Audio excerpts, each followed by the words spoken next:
Hi, welcome to Mindstorm. My name's Adeo Ressi. I'm CEO of the Founder Institute, and we're here to talk about mindful and awakened entrepreneurship.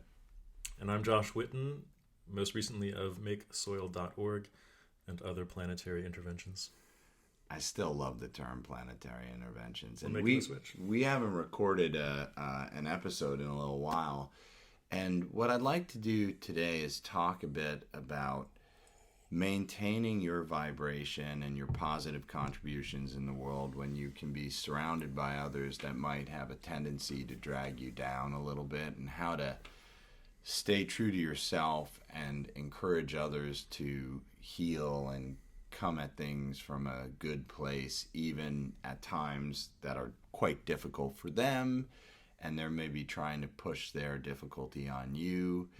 And, I see this all the time because we operate in 200 plus cities around the world, and sometimes people are doing great and other times people are doing badly.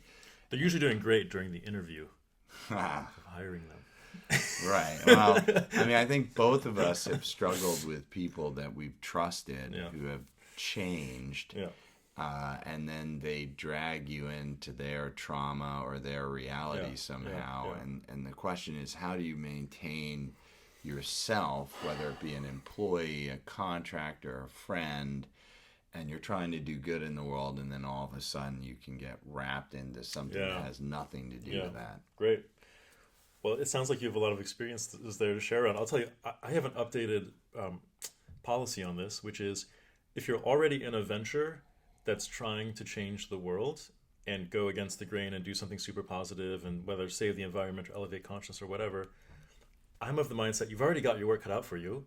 Like, work with the most stable A players you possibly can, because if you simultaneously are like taking people on who are in a super wounded, triggered place and hoping to heal them along the way or have them heal along the way while you save the world, I find it's a little too unreliable. So I think it's good for people to get clear on whether you're working together just to sort out yourselves and the ego and heal, or whether you've got an outside mission like clean up the oceans or whatever. Because how many ventures do you see fail just because the founders freak out or they go at each other or whatever? Yeah, well, we know for a fact, based on tons of data that we've collected, and we do psychometric testing of everyone we work with, that if you have someone who's unstable on a team, the outcome is 100% failure. So there's not I even... suspected as much, but you have the data. Yeah, we have the data. So it's 100% failure rate. So I like to say, first and foremost, that belief is the new currency of success. And what I mean by that is not just that you believe it, but everyone around you believes it. And that means your team, your partners, your investors, even your customers. And when you start to have variance on belief, that's a problem. And that can infiltrate. You see now with things like the SoftBank implosion, they were believing in a certain scale really fast and don't care about anything else. And then the thesis has been tested, hasn't it? Yeah, well, it didn't work very well, because if you don't care about anything else, then problems start coming up very quickly. But so it is also your investors, but your team. And then back to the team, to your point, you can try to heal the world, you can try to do something better. And I'm not saying that everyone needs to be perfect, but if you have a broken cog in the machine, it can really grind things to a halt quickly. Yeah. And looking for I hate to say it, I used to be of this kind of naive mindset that I would just ignore a person's past up to that point and just give people a fresh start. And now I'm of the mindset that the past is worth considering as you're building a team. What has a person done up to this point? We're at a point where anybody can be happy and shiny for 30 minutes during an interview, but what has a person been doing with themselves up to this point? How have their previous relationships been working out? Are they and ironically, you'll quite often find the best team person to bring on board is somebody who's actually happy and doing well in their current thing, right? Not the person who's hasn't found their fit their whole life. They complain about all their jobs. I used to be so naive that I was just like, wow, let's give this person... Now's the opportunity for them to shine. But it's not just team members, it's investors too. Sure. Again, SoftBank being a great example, ripped from the headlines today. when you look at how they've treated people under duress, under their own duress and under the duress of the companies, it's pretty poor. Yeah. And I don't know a talented entrepreneur that wants that money, because even though it's an enormous amount of money and there's a huge pot of gold at the end of the rainbow with something like that around, if you have to deal with the hassles that come with it, it's pretty daunting. And so I agree. It's more than just looking at who they are or the amount of money they offer or whatever. It's like, what have you done in the past? Where are you in your life cycle right now? And how can you contribute to this belief and vision that I'm trying to do? And it's very possible their contribution could be negative if you're not careful. Low consciousness money is probably another failure mode. Happens quite often. Right. So I guess, for me, a big question is what do you do? Because it's not so black and white, and it's inevitable that even if you come out of this and say, yeah, we got to make sure everyone's a believer, a lot of people feign. They're like, oh, I totally believe, and you're getting false signaling left and right. Or they believe so long as you're there, and I've had this happen before. When I tried to experiment with outsourcing startups, so my ideas, but I'll just get other people to start them. There was a decay function of the belief, right? So by day one, by day two, they were at 50% belief, and by day three, they couldn't remember what they were doing there or why they worked there at all, and then by day four, it was off the rails, So. Well, leadership, that's why a lot of times, I told you this, that you have to be involved as the founder. I do remember you trying to warn me about my experiment. Well, so in many ways, founders are the curators of that belief, and they've got to keep that belief alive. Infusing it, reinvigorating it continually. Right, and so that's definitely, I think, the new role of the modern founder is to keep that belief alive. They see a future. It's more real to them than anybody else, and just understand that's the role. Right, and you're going to have people that just end up not fitting, and then that's for one reason or another. Maybe they fit now, maybe there's the decay thing you're talking about. So what do you do? And I don't think, I'm not going to come and tell anyone listening today that there's an answer. It's if you do this, it will definitely work. I mean, the first thing that I would say, though, is you should be conscious of the problem, right? And if you feel that there's a cog that's not moving with the rest of the machine, you need to be what is happening, and how serious is it? And I encourage everyone to, awareness is the first step, and action is the second step. So I think, I don't know if you would disagree that awareness is the first step, so maybe it's worth talking about what the actions are. I mean, awareness it's almost the whole enchilada, but it's in short supply, and everybody, and even if a person seems fairly aware, got their mala beads on, got blind spots, right? Where are yours? What happened to your? I just where's got spiritual off. Adeo? I got off an airplane. That's Okay. where it happened with spiritual Adeo. It went through security. They stripped you of your spirituality. Well, I don't like being strip searched when I go through security that much, and so the likelihood of it happening with beads and things is high, so they come off. I'll tell you one thing that I want to talk about is I've been thinking of this kind of whole topic you're bringing up. I'm thinking about the ego, because I had an experience the other day, perhaps because more meditation I've been doing lately. But one day I got triggered, and because I'm not a perfect person, as anybody who knows me can probably attest, but I got triggered one day, super triggered, and I meditated, thankfully, and I could see the ego freaking out. It's I stood back and I saw this tangled, it was really just this supercomputer that had a lot of code it was running, and I was able to talk it down. I was able to see some of the almost structural defects in the ego. But anyways, I came out of this experience and just was wow, the ego. And what I mean by this is, it's the dominant force in society today. It's building all these skyscrapers and silly companies that aren't good for the planet, and unconscious consumerism and marketing. That's just the ego doing this. And it's the primary determiner of our felt sense of well-being. So that if everything is going perfect in your day, you have a perfect day, right? Well, then the ego comes along and says, uh, oh, but now they brought the food to my table and it's not as warm as I like it. Like the ego will just form another preference that needs to be met until somebody doesn't meet something, an expectation, and now it's upset again. Like you can make your ego just makes yourself unhappy as it tries to like attain an endless string of preferences that depend on people outside of you to fulfill. It's a terrible recipe. Well, so, and I have a great example of this. It's very relevant to what we're talking about. So, our site got attacked the other day, and my co-founder discovered it, and he called me up. He said, "Adeo, I don't want you to freak out." Which is an interesting Never opening line. And that helps me freak out from that moment. You can get pre-freak out. No, and then he's like, our site got hacked. Now, what was very interesting and very ties into this topic perfectly, and the ego and everything else, I probably in history would have freaked out and been like, oh my God, we've been hacked. What do we do? But because I was conscious, and maybe even because I'm like, why would I freak out?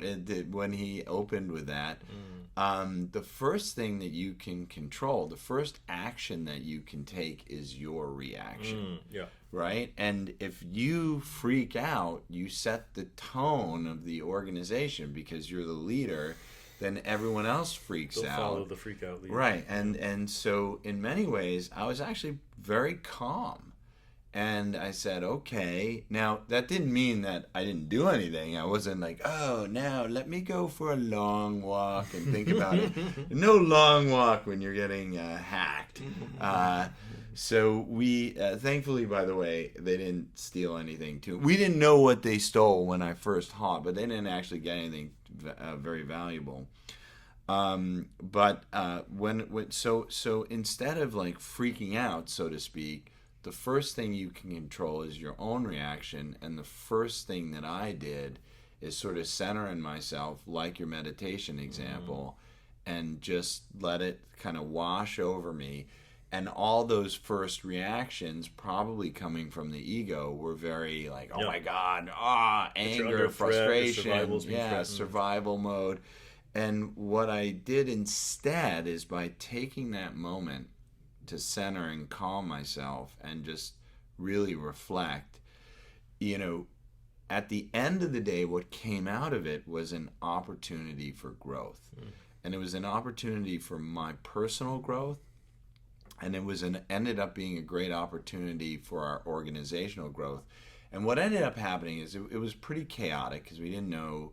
And we kind of methodically went through, and it did derail the organization, unfortunately, which can happen with these scenarios with broken cogs in the machine.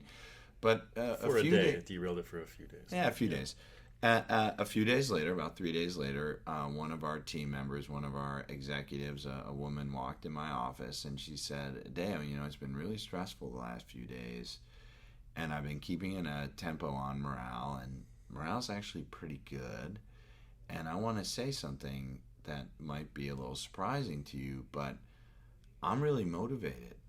I'm proud of our response, and it's brought the best out of our organization. It's been really interesting to watch how we're reacting to things. And what was beautiful there is it made me realize that you can't control the world around you. Bad things are going to happen. It's almost inevitable. I hope not, but you can almost count on it. It's just unfortunate that that's the case. The only thing you can 100% control is your reaction and your emotions. Yeah.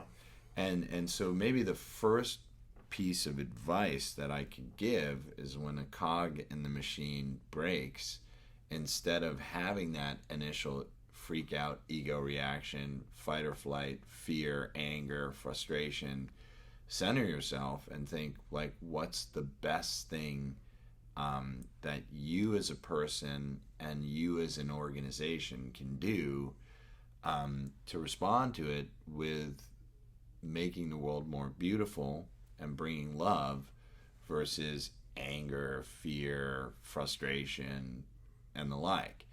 And what ended up happening in our case is we figured out who it was. We understood that they were having a mental breakdown because of the nature of what they were doing. And we started looking at ways to reach out to that individual to help them rather than, like Hunt them. sue them. Right, yeah, exactly. Well, you're right, because you could sue them or like refer them to the police or whatever else. Yeah. But we're like, wait a minute, like what can we do to help this person, not hunt or hurt them or anything else? Way to go.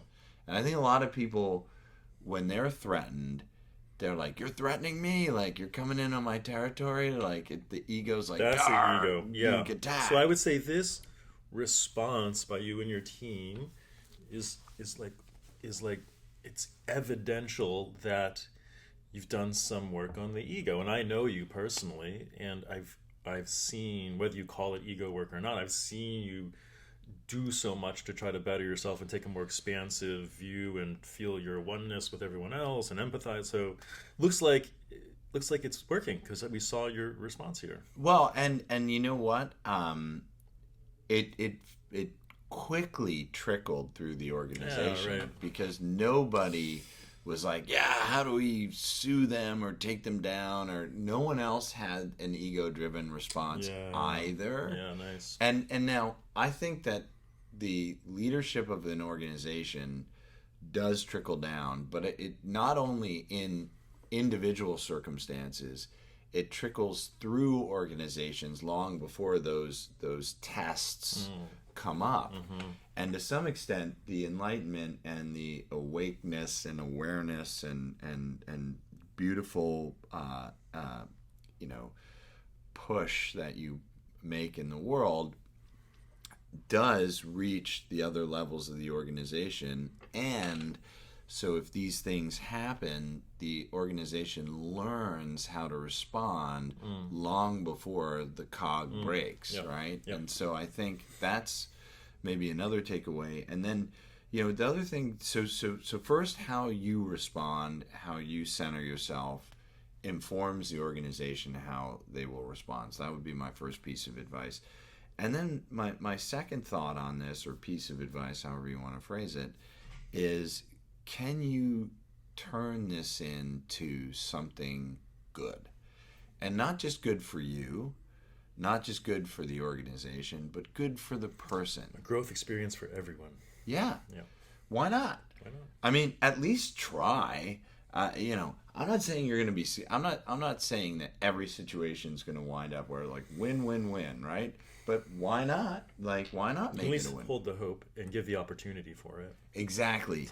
I love that. Like, create the opportunity for a win to occur. And if somebody puts it under their heel and steps on it, then you can say, well, we have really, really tried here to give this opportunity, right?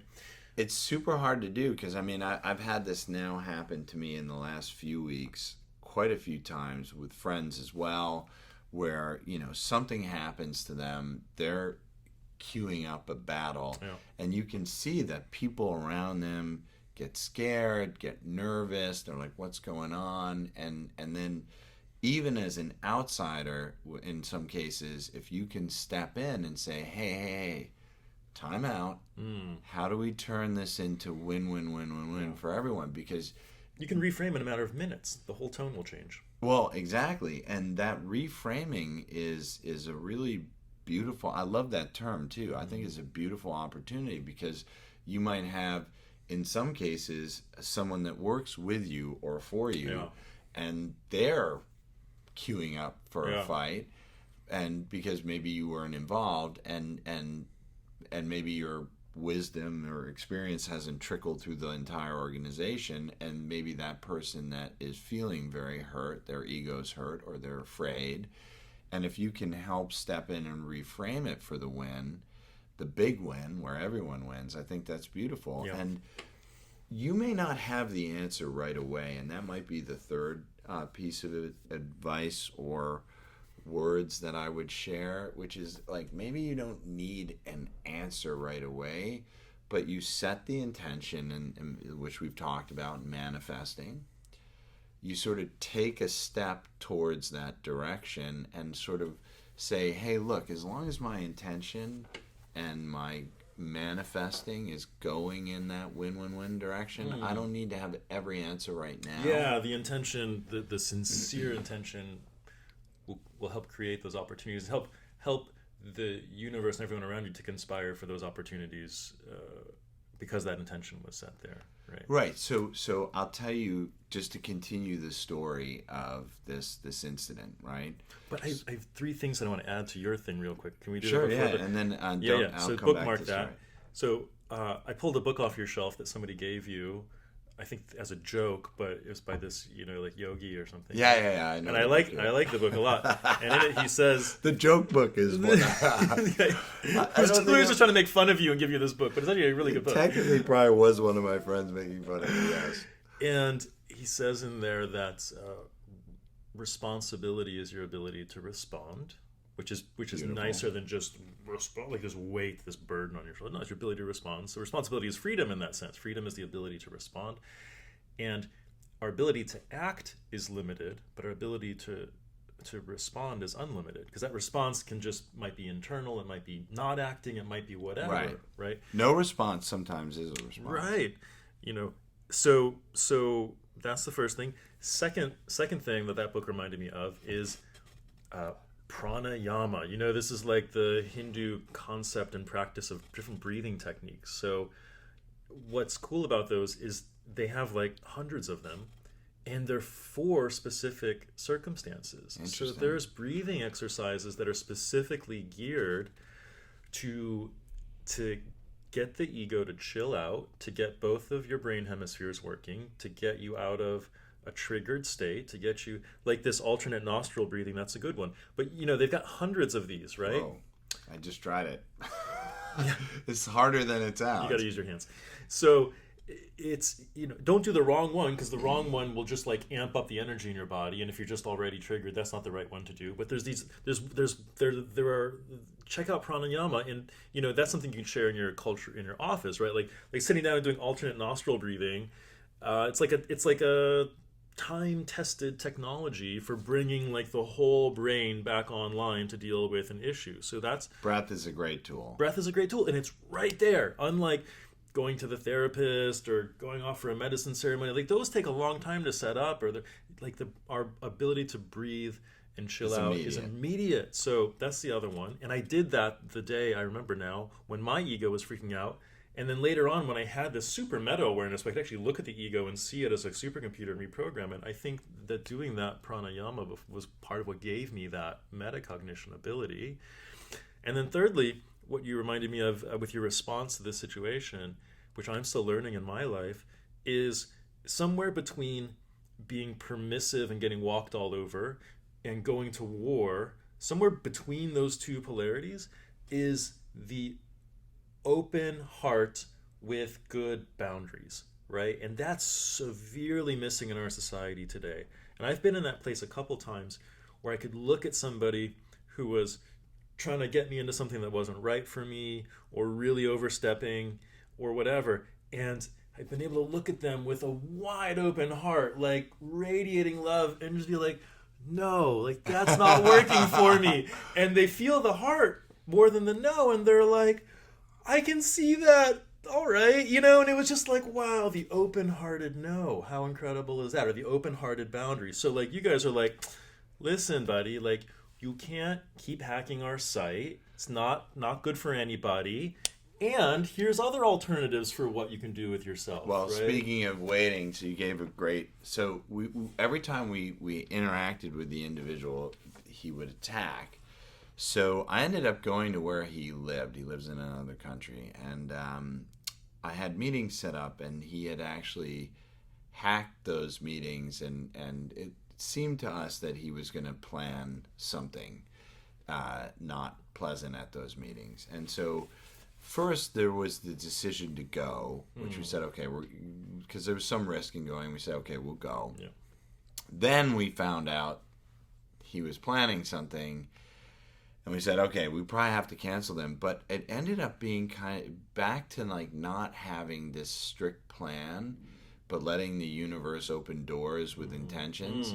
I ended up meeting with other leaders in the city and discussing what was going on. And one of them volunteered in that meeting to help. Wow. And it ended up being perfect because that person was able to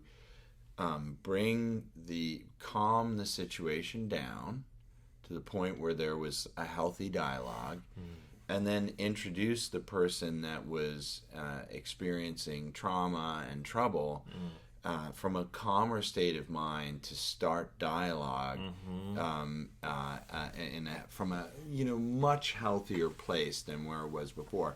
And if I had been overreactive, God knows what would have happened. If I had too much of a plan, I might have never even gone, or just canceled everything, or just given into fear or whatever. So instead, I said, okay, I'm going to sort of let things flow and be guided by circumstances. And sure enough, met with everyone, discussed it, and literally one of these people volunteered.